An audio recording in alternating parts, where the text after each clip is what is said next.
Breast cancer দীর্ঘদিন ধরেই নারীদের একটি প্রধান স্বাস্থ্য ঝুঁকি হিসেবে পরিচিত। স্তন ক্যান্সার মানেই নারীদের রোগ, এমন একটি ধারণা আমাদের সমাজে গভীরভাবে প্রথিত। কিন্তু আধুনিক চিকিৎসা বিজ্ঞান বলছে এই ধারণা পুরোপুরি ঠিক নয়। পুরুষেরও হতে পারে ব্রেস্ট ক্যান্সার, যদিও তা তুলনামূলকভাবে কম।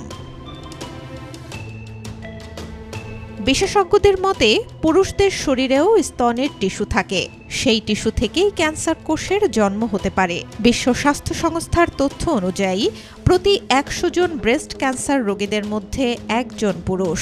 সংখ্যায় কম হলেও বড় সমস্যা হলো পুরুষদের মধ্যে এই বিষয়ে সচেতনতা অত্যন্ত কম, ফলে রোগ শনাক্ত হয় অনেক দেরিতে।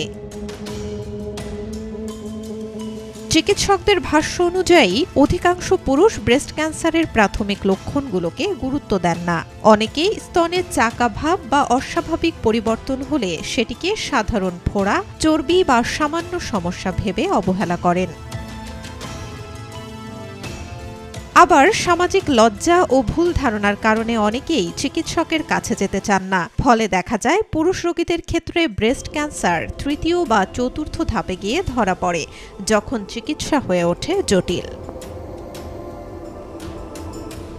পুরুষদের স্তন ক্যান্সারের লক্ষণ।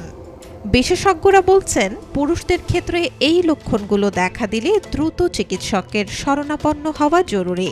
লক্ষণগুলো হলো স্তনের শক্ত গাঁট বা চাকা ভাব, স্তনবৃত্ত থেকে রক্ত বা অস্বাভাবিক তরল নিঃসরণ, স্তনের ত্বকে লালচে ভাব, ঘা বা খোসা ওঠা, বগলের নিচে গাঁট বা ফোলা।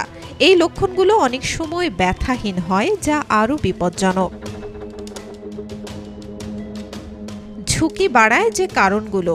বয়স বাড়ার সাথে সাথে পুরুষদের স্তন ক্যান্সারের ঝুঁকি বৃদ্ধি পায়। বেশিরভাগ ক্ষেত্রে ৬০ বছরের বেশি বয়সী পুরুষদের ক্ষেত্রে এই রোগ দেখা দেয়। পরিবারের মধ্যে স্তন ক্যান্সারের ইতিহাস থাকলে, নির্দিষ্ট জিনের মধ্যে বিশেষ করে BRCA1 এবং BRCA2 জিনের মধ্যে জেনেটিক মিউটেশন, অতীতে বুকের কোনো অংশে যে কোনো থেরাপি নেয়া। পুরুষদের ব্রেস্ট ক্যান্সারের চিকিৎসা। পুরুষদের ব্রেস্ট ক্যান্সারের চিকিৎসা অনেকটা নারীদের চিকিৎসার মতোই।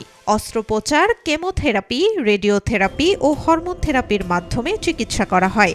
তবে চিকিৎসার সাফল্য অনেকাংশেই নির্ভর করে রোগটি কোন পর্যায়ে শনাক্ত হচ্ছে তার উপর। প্রাথমিক পর্যায়ে ধরা পড়লে সুস্থতার সম্ভাবনা অনেক বেশি, তাই দেরি না করে সচেতন হওয়াই সবচেয়ে বড় প্রতিরোধ। বিশেষজ্ঞরা বলছেন ব্রেস্ট ক্যান্সারকে শুধু নারীদের রোগ ভাবার প্রবণতা পরিবর্তন করতে হবে। নারী পুরুষ নির্বিশেষে শরীরের যে কোনো অস্বাভাবিক পরিবর্তনকে গুরুত্ব দিতে হবে। তাদের মতে গণমাধ্যম ও সামাজিক সচেতনতা কার্যক্রমের মাধ্যমে পুরুষদের মধ্যেও এই বিষয়ে সচেতনতা বাড়ানো জরুরি, কারণ সময় মতো সঠিক চিকিৎসাই পারে এই নীরব ঘাতক রোগ থেকে জীবন রক্ষা করতে। Desk report, BNews 24।